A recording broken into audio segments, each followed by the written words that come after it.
Hello, hello. Welcome to the Kinks and Beatles Daily Deep Dive. I'm your host, Tony Fry. This is episode 240. We are talking today about Australia by the Kinks. Before we do, though, I want to remind everyone we have a bonus episode coming out March 26th. You can join me live at 11:45 a.m. Pacific time, and we're going to look at the album covers for the Kinks, the Beatles, and the solo careers. And we're not going to look at all of them because that would be like a 5-hour episode, but we're going to rank them. Best ones, worst ones, most effective, least effective. We'll have a few different categories. So if you'd like to join me on that one, it is a premium episode for now. So if you'd like to do it on the 26th, you have to be a contributor via the herohabit.com/shop page. And if you've already contributed in the past, you're going to get an email closer to the 26th explaining how you can access it. And if you can't make it that day, but you still want to view it, it will be behind that paywall for 2 months. And anybody that is contributing will also be able to watch the archive. And then after that 2 months, it will be public on our YouTube channel, which I hope you all subscribe to, so that you can see these kinds of episodes, as well as some of the other content we're doing for Hero Habit, like the History of Trading Cards series that I add to every single day, and things like that. So subscribe to the YouTube channel, and if you're interested in contributing to this podcast to help keep the lights on, you can do that at herohabit.com/shop. So on to Australia by the Kinks, which was released October 10th, 1969 on the album Arthur, or the Decline and Fall of the British Empire, and the song closes out the first side of that LP. It was also released as a single in Australia, fittingly, sometime in December 1969, but it didn't do anything in the charts. The song was edited down to just over 2 minutes, which is a huge edit when you look at the actual running time of this song. And it's not believed that it was a remix, but it was at the very least re-EQ'd, which made the piano a more prominent sound in the mix. And the edit wasn't very well done. So it's not a surprise that it was a chart flop in Australia, but it does make sense why they would attempt it, since it is the country of the song's name. Excuse me, I got a little itch in my throat. The lyrics of the song are spoken from the point of view of Arthur's son in this song. And he's trying to convince his dad to move to Australia by laying out all of the wonderful things about this country, whether they are true or not, or wonderful or not. You know, there's lines like, no drug addiction. Okay, that's a tough claim to make. But, you know, he's putting out the best picture that he can of this country he wants to move to. This isn't my favorite track on the album. It probably places in the middle for me. But it may be one of their most brilliant arrangements ever. Because there's something about the melody, the backing vocals, the groove of the song, when they all come together, it makes me feel like this song is literally a travel board commercial. Right? It's if the Australian Tourism Committee were to make a song advertising their country in 1969, I can't imagine it would sound much different than this. So considering the lyrical content of the song, it's pretty genius that the way they've arranged it and written it evokes that immediate image in the listener's ear. The recording of this song was primarily done in May 1969 and features one of the final times Dave would play his Gibson Flying V guitar on a Kinks recording. We don't know exactly which song was the final song, but he lists this as one of the few songs on the Arthur album that he plays it on.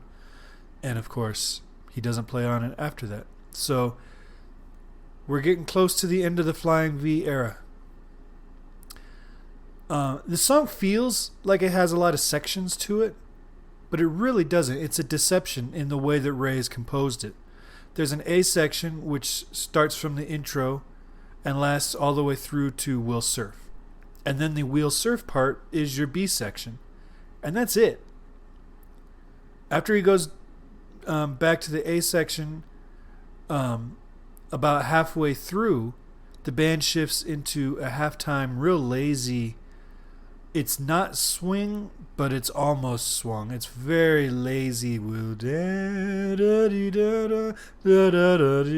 It's very relaxed. And they replace Dave's affirmative words from the first verse into simple sha la la la la, which adds to the laziness. But it's still the same form. It's still the same chord progression. So it's effective in breaking up the repetitiveness of the song without really changing anything. And then they return to the B section, but bring the dynamics way down. So there's 2 sections to this song, and each time they get to that section, they play it different than the last time they played it. So it's just a basic A, B, A, B, and then 4 full minutes of jamming. And this is the part that keeps this song sort of mid-tier in my book. The Kinks were not known as a jam band, and that's not to say that they weren't good at it or that they were bad at it. They're capable musicians of having these jam sessions. And a 4-minute jam over 1 chord is a bit much. Had there been some musical movement on the jam, I'd be all in. When a band is capable of holding my attention instrumentally, as the Kinks are, I'm all for the occasional jam track. But this single chord vamp just seems to do them a disservice, especially when they do the jam band thing better on the very next song. Harmonically, I was convinced when I looked up the chords to this that I would pick up my guitar and discover nothing but mistakes, which has been known to happen several times, particularly with the Kinks transcriptions. Shockingly, though, that was not the case. The A section of this song is pretty easy. It's 100% grounded in the key of C major. It's a 1-5-4-1 progression that then goes into a 2-5-1 for the Australia chorus. It doesn't get more basic than that. So you've got opportunities in all walks of life in Australia. So if you're young and if you're healthy, why not get on a boat and come to Australia?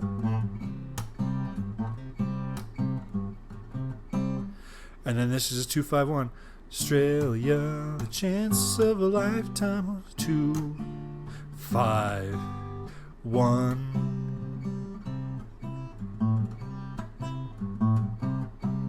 That's it.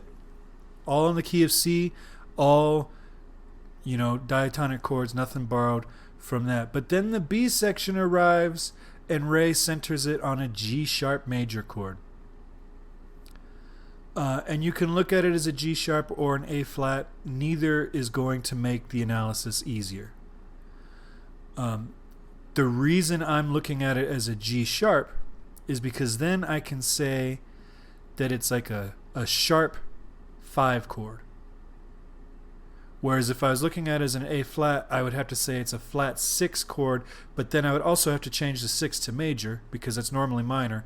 So it just makes it easier. There's fewer modifications if I say it's a sharp 5. But you could analyze it either way. Doesn't make a difference. It's a weird jump. Great hook, but it comes totally out of nowhere harmonically, and that's fine. We've dealt with this before with Ray and the Beatles and all that. So we've shifted to G sharp major chord, except that he immediately follows it with a C chord. Surf like they do in the USA. So he's gone right back to the 1 chord. And then it's a 6 chord, A minor to G, which is the 5. So it's a sharp 5, 1, 6, and then regular 5.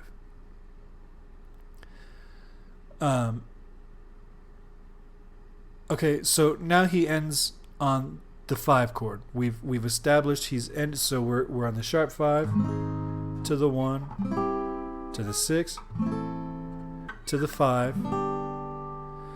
Now, logically, that would resolve to the 1, right? But he doesn't. He goes back to that sharp 5, but this time it's not really a sharp 5 because he is completely changing keys at this point. So he's going up a half step, that G sharp chord. Then he goes up a fifth to D sharp, up a fifth to A sharp, down a step to G sharp, up a fifth, blah, blah, blah, blah, blah, blah. So that short little section basically shifts into D major, and he plays out as 4-1-5-4-1. Right? So he's just doing Sunny Christmas Day, Australia. So now he's getting this one chord in the key of D sharp major. But that's not where we're going to stay. We've got to go back to the A section. But he's cadenced. He's resolved. He's on this chord. He's letting it play out for a little bit. But it's not done. And he doesn't modulate back to C. He just goes back to C. You vamp on that chord flip.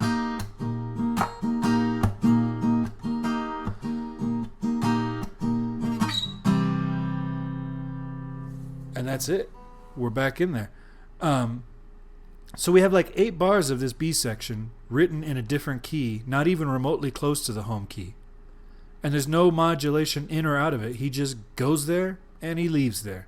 And somehow it works perfectly. And that's the part I was convinced would be a misinterpretation when I actually picked up the guitar and played it out, and was shocked to discover that that's true. I suppose if you analyze this in E flat instead of D sharp, you could make the argument that he's shifting to the relative major of the parallel minor. But we've talked about that not that long ago in a previous episode. And that's a stretch. He's going from no flats or sharps to 3 flats without so much as a pivot chord. Simply sliding up a fret on the guitar. So it's all very cool, but it's not really connected to that original key. It's just a brand new shift. And what's interesting too is how that part sounds like he's taking it down in tone too, right? We've got this... Everybody's got a chip on their shoulder, right? And then we get to that G sharp. And it sounds like he's shifting the tone entirely, but it's still a major key. So it changes everything in a cool way, but a very unorthodox way. The second time they play through that B section, they just stay on that D sharp chord, and that's the single chord that carries through the entire jam session. Worth pointing out, at about the 6-minute mark, you can really hear the wobble board in the jam. And the wobble board was made famous by Australian musician Rolf Harris on his song Tie Me Kangaroo Down Sport, which was released in 1960, where it was a top 10 hit in the UK. And then Harris would re-record the song a few years later, in 1963, and that track was produced by George Martin, who we all know from the Beatles. And that version was a hit in America. And Harris invented this instrument, so to speak. Though it's basically the same concept that Foley artists were using for decades to make the sound of thunder on the radio. And then even in Shakespearean times, this was a pretty known sound effect. But he just takes a piece of fiberboard and it's manipulated to make that wobbly noise. And so it's not really a prominent Australian instrument, like not in the way that the didgeridoo would be. So I'd wager that the sole reason that it is included on this track is as a wink and a nod to this Harris song that was a hit just a few years earlier that I'm sure Ray and the gang were all aware of, and they were making that association to the Australian bit. But that's what it is, and you can hear it. If you're listening on your headphones, it's panned pretty hard left, and I'm sure it's there throughout much of that jam session. But it really starts cutting through at the 6-minute mark. And then I see here Tiny Moon just chimed in on the chat. Elvis Costello covered Tie Me Kangaroo Down on an episode of Frasier. That's true. And somebody else did a pretty prominent cover of it too. And Rolf Harris would again re-record this song in the early 2000s with the band the Wiggles? I don't know. I always get those two confused because there's a real band, like a pop band, and then the Wiggles, I believe, is the children's band. He recorded it with them too. But yeah, Elvis Costello did play this on the Frasier Show. All right, that's all I've got for you guys today. Of course, you can reach me with all of your kangaroo down trivia via email, kinksandbeats@herohabit.com, or call me rather at 925-494-1739. Leave a voicemail and I'll play it on a future episode. And then, of course, you can find us on all the social medias. And be sure to subscribe to our YouTube channel so that you never miss a thing. All right, thanks for joining me today. Have a great day. Stay safe out there.